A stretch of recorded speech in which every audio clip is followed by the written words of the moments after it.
পদ্মা সেতু রেল সংযোগ প্রকল্পে পিলারের নিচ থেকে অবৈধ মাটি কাটা বন্ধের দাবিতে মুন্সিগঞ্জের সিরাজদিখানে বিক্ষোভ করেছেন স্থানীয় গ্রামবাসী। এতে অংশ নেন ঘাসকান্দি ও চরপ্রাণিয়া সহ অন্তত 11টি গ্রামের স্থানীয় কয়েক শতাধিক মানুষ। মঙ্গলবার সকাল 11:30টার দিকে উপজেলার বালুরচর ইউনিয়নের চরপ্রাণিয়া এলাকায় অবৈধভাবে মাটি কাটা বন্ধের দাবি জানিয়ে প্রকল্পের ক্ষতিগ্রস্ত স্থানে অবস্থান নিয়ে ঘণ্টাব্যাপী মানববন্ধন কর্মসূচি পালন করে বিক্ষোভ মিছিল বের করে গ্রামবাসী।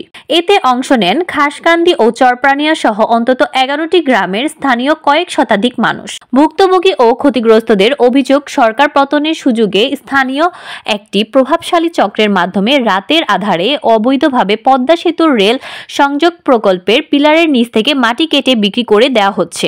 এতে প্রকল্পের স্থাপনার ক্ষতিগ্রস্ত হওয়ার পাশাপাশি কয়েকটি গ্রামের সড়ক পথের যাতায়াত ব্যবস্থা বন্ধ হয়ে যাবে। তাই দ্রুত অবৈধ মাটি কাটা বন্ধে স্থানীয় প্রশাসন ও আইন শৃঙ্খলা বাহিনীকে কার্যকরী পদক্ষেপ নেওয়ার জোরালো দাবি জানান তারা।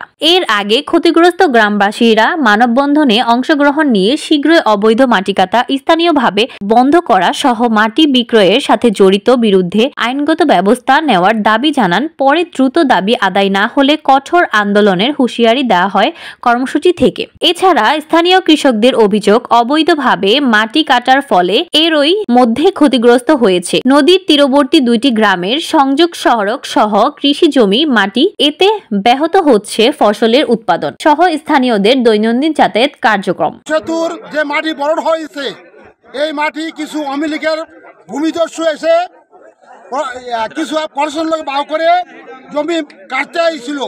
আমরা এলাকার জনগণ বাধা দেই। রেল লাইনের যে মাটিটা আছে, রেল লাইনের যে সম্পত্তি, এটা হলো সরকারি সম্পত্তি। আর সরকারি সম্পত্তি দেখাশোনার স্থানীয়ভাবে জনগণ এটা মালিক, জনগণ এটা দেখাশোনা রক্ষণাবেক্ষণ করব অধিকাংশভাবে।